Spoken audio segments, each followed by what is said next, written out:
Welcome back to Type 40 here for Whoveember. I'm Dan Hadley, Birmingham's king of the geeks here, and we've got together myself and Matt Pott to talk about something here, if something fun, if you've got the space, the global reach of Doctor Who. I was thinking of, Matt, and its special relationship between Britain and Australia. It's almost as big a cultural icon there as it is here, isn't it? Yeah, very much so.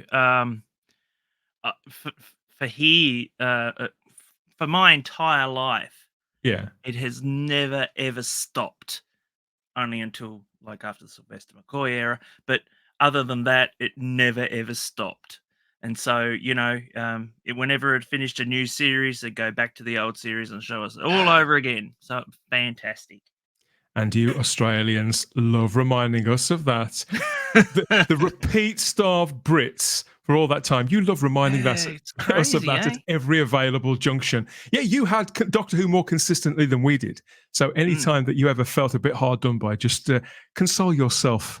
Console yourself with that, Matt. Now, I'm glad I wasn't overselling it, because it does seem that way to me. There's a lot of Australian Doctor Who fans. We get a lot of people reaching out to Type 40 from that part of the world. But it's fair to say, too, isn't it? You've got your own share of huge cultural icons as well. Some of them are international, but some of them, just like in Britain, are very particular, very national, aren't they? National treasures, national figures and personalities that are unknown anywhere else in the world. Yeah, exactly. I mean, you see all these guest actors on Doctor Who, and you're like, "Who's this twat?" And you just you're like, "Who's this?" And then like they suddenly and you think, "I'll ask that twat from Birmingham." Yeah, no, you're like, "Oh, this person's a comedian." Dude, they're not very funny, Well, I think what I have to ask you about is one particular cultural figure, because there's somebody I've seen their face and heard their voice, and this one particular clip so many times over the last few years, particularly since the explosion of social media and YouTube. In fact, I think you've sent me this one particular clip so many times. But before we play it and we have a look at it, who was Molly Meldrum?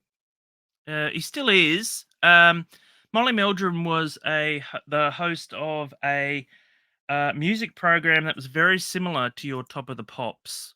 Yeah. Throughout the years from like mid-70s, he did a show called Countdown for over 10 years.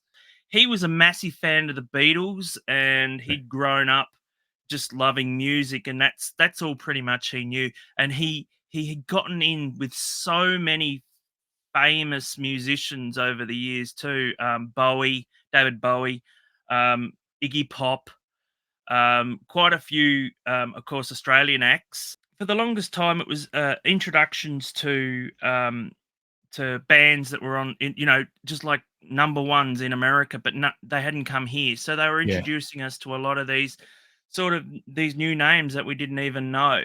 The way that Ed Sullivan would in the States when he first put the Beatles on his show, for example.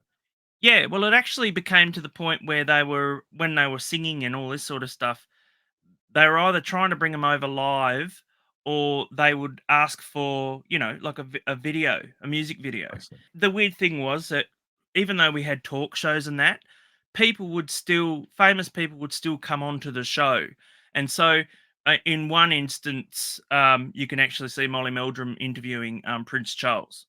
It was sort of like its own talk show on the ABC as well. So, we got to see a lot of things that were upcoming and that through this, but it was mostly a music orientated show. And even today, they're still repeating it. He was kind of the face of popular culture on ABC. Is that very much so? The cast of Doctor Who, just as they do now, they used to travel to foreign countries back in the day. I think it perhaps wasn't as frequently. Obviously, conventions didn't start till the mid to late 70s, did they? But the cast did have to travel overseas to promote the shows, didn't they? To the States and to Australia in particular, just to take the pulse of the audience in that particular territory, what they were relating to about the show, about the central character, what brand of stories they were responding to the most, because that may change as well overseas too, hadn't it, with the sensibilities. We've got this clip now of Tom Baker travelling to Australia to represent the show on the ABC. They were actually in studio, but it was always pre-taped anyway. There was rarely any live shows. Well, let's take a look at this now and hopefully bring back some memories. And you can, tell us a bit more about this cultural icon, Matt, this fascinating figure of Molly Meldrum. One guy that is really popular there he is. on the ABC with a show called Doctor Who. He arrived in the country last... Is that a very deliberate haircut there? That he's got it. You know what? To one side. He became very famous for wearing an akubra. So it's a hat. Oh, okay. It's like an Indiana Jones hat. You know, like a fedora. It's literally like something like that. But it's an akubra. And anyway, he became very famous for wearing that. So you'd never ever. This is obviously before the times where he'd wear his famous hat, which wasn't that long, much have been that long after. This was shot that he'd actually wear his hat more, probably because he was getting a lot of grief over the hairstyle. I've just noticed that's a very bright shirt, isn't it? Okay. Yeah. Well, Tom Baker, alias Doctor Who, welcome to Australia and to Countdown. Alias Doctor Who. Now, what does it feel like to be in Australia, considering you travel the universe? Does Tom look like really jet lagged, or like he's only just sobering up? He didn't know he was in Australia. Yes, I think he's obviously caught unawares. He's like, how do I answer all these stupid questions? Span 500 years.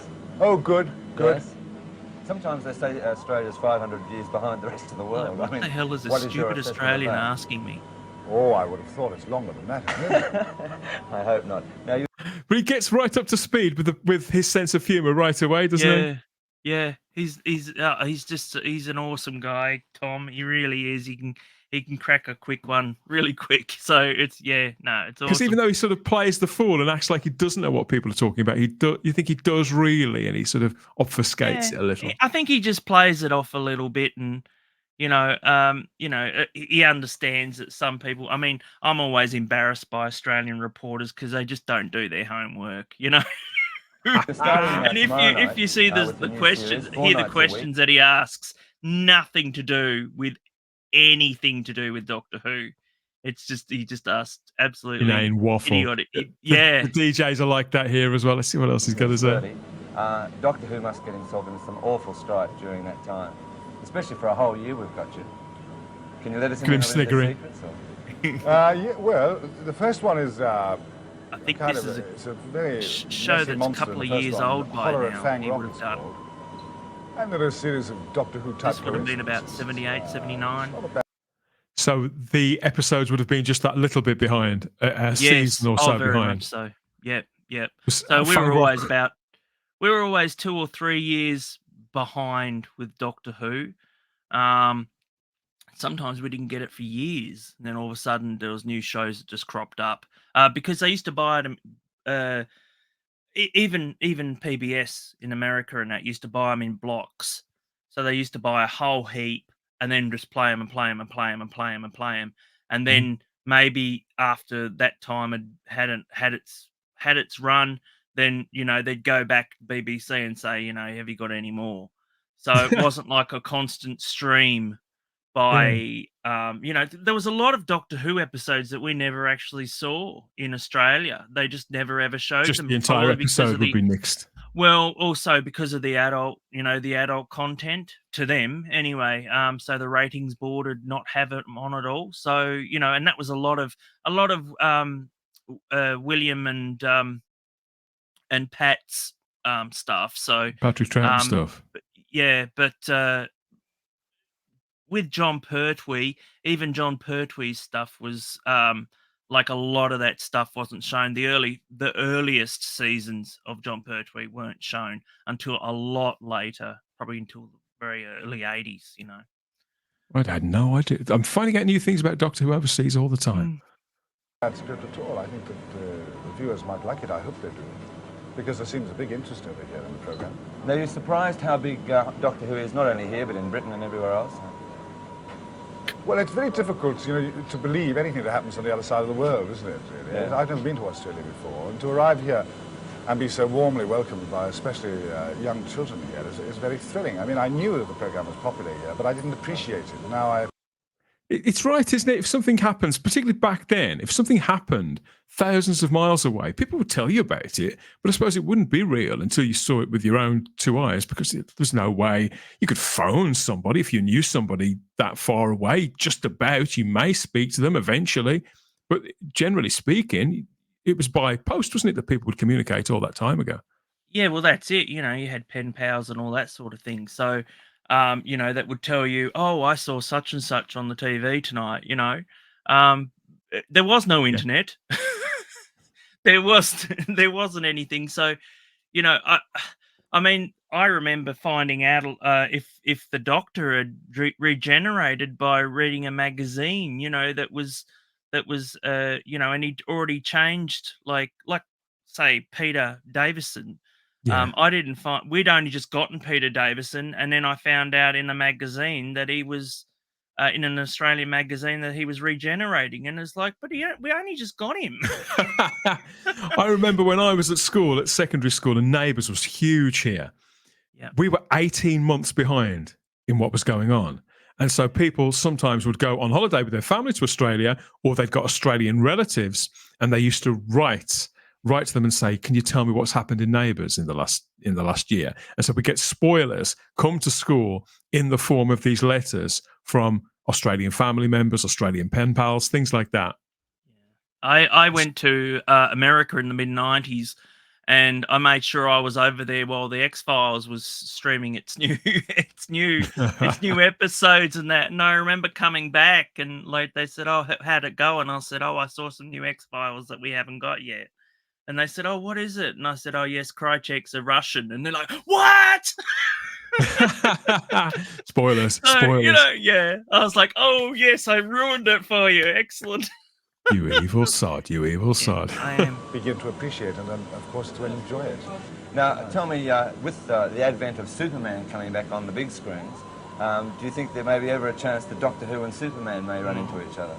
So this would have been after Superman the movie, which was 78. Yeah, well, we actually, a lot of movies as well, even with Star Wars, we didn't get a movie till about a year or so after it even had been everywhere huge else. films like Superman and Star Wars. Yep. I didn't really. Yep. No, it was pretty much really a real delay with everything. But you got to remember too, we lived a lot, you know, way out of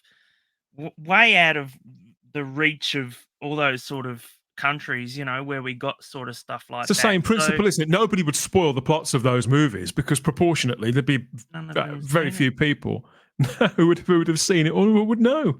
Yeah. Well, I mean, that's a nice sort of thought, but, you know, what would be the point? I mean, Superman wouldn't be any opposition for Doctor Who, really, you know. Because... Of course not. Of course not, so. You both have a sort of similarity with phone boxes, though, I know. Ah, yes, but I think that's the only way. I mean, I suppose Superman uses a... You know, it wouldn't surprise me if Tom Baker hadn't left the house with his underpants over his trousers a time or two, but that would be for a completely different reason. Well, he does mention it. Modest, isn't he? He doesn't want to take his knickers off in public.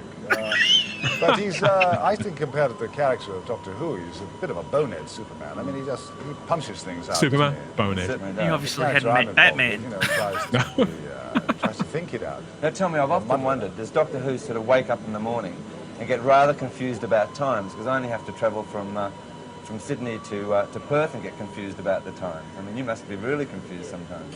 Yes, I am, yes. I'm in a permanent state of confusion. Well, listen, I know the show's going to be looks a great success confused. this year, so there's no sense wishing you that. Thank you very, very much for coming out, and I know you're going to give hours of enjoyment to everyone on the ABC. I hope so. Thank you. Thank you very much, Tom. Goodbye. Well, there you go. That was Doctor Who, and I'll tell you what, his eyes are enough to frighten the chicken out of anyone. I mean, anyhow, don't forget... Frighten the what? Off the chicken. He actually said chicken there. Frighten the chicken out of anyone? Right. Yeah. Is that a thing? Is that an expression? No, that's a new one on me. It was... It's a great clip, though. And you don't get a great amount of Molly Meldrum there. He's not particularly on camera for very often. But it's a nice interview, that is. And I think the rapport between him and Tom Baker, it does show, it does sort of shine that they can... I think that Tom, from the look on his face, he susses people out and works out whether they could be a playmate or not. Yeah, yeah. I think he just humors them. I don't know how to follow that up. Molly Meldrum is still very much around, isn't he? He's 80 years of age, as I understand, and still kind of culturally relevant too. A few years ago, he had an accident and he fell off his Christmas tree. I shouldn't laugh. Fell off a Christmas tree, not into a Christmas tree. He was dangling a few items onto his Christmas tree, and he fell off. Okay. And hit his head, and he ended up in hospital. And ever since then, he's just been a little peculiar. Yeah, he has this real bad habit. And it's getting worse. Is that where this next clip has come from? Because I would imagine, like you said earlier on, some pop stars, some international pop stars, he would have had have long-standing relationships with them, wouldn't he? And it would seem that Elton John is one of them. Elton's touring the world, isn't he, at the moment, doing a farewell tour. I don't know if he's done one before. Maybe he will again, but he got a farewell here. He did, didn't he? So should we take a look at Molly Meldrum's latest antics? Oh. That's right. We don't need music. No, I think it's best if we don't. What's going on here? Oh, is he joining in, do you think? Oh, no. God, he's joining out and in. Yeah, he just mooned the whole crowd, the audience. Dropped his strides. And if you can see the actual his Elton John's caretakers are behind him going, Elton said to leave him alone. So, he's just there pulling his pants down. But of course, this got him into a lot of trouble, poor old Molly. And even at 80, was it broadcast live on telly at the time? No, it wasn't broadcast live. It was actually during one of his concerts. And Molly just decided to get up on stage, and Elton was like, "Oh, okay, let him go." And then all of a sudden, he just dropped his dax, and yes. And then the next day, he came out with a statement because everybody was saying that's disgusting. You shouldn't have done that because there were kids in the audience and all that sort of stuff. And he said, "Oh, I'm so sorry. It was a wardrobe malfunction." And it's like you can literally see him pull his pants down. So, and then the thing is, funny that because he did it again somewhere else. He went supermarket. up on stage and pulled his pants down about a couple of weeks later. So. Well, that's sort of cleared that up. It hasn't cleaned it up, but it's cleared it up. Sort of.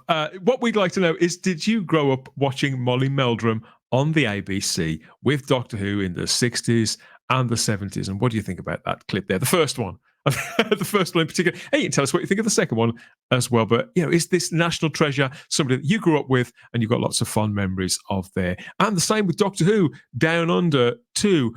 Are you surprised that we didn't get the repeats that you did?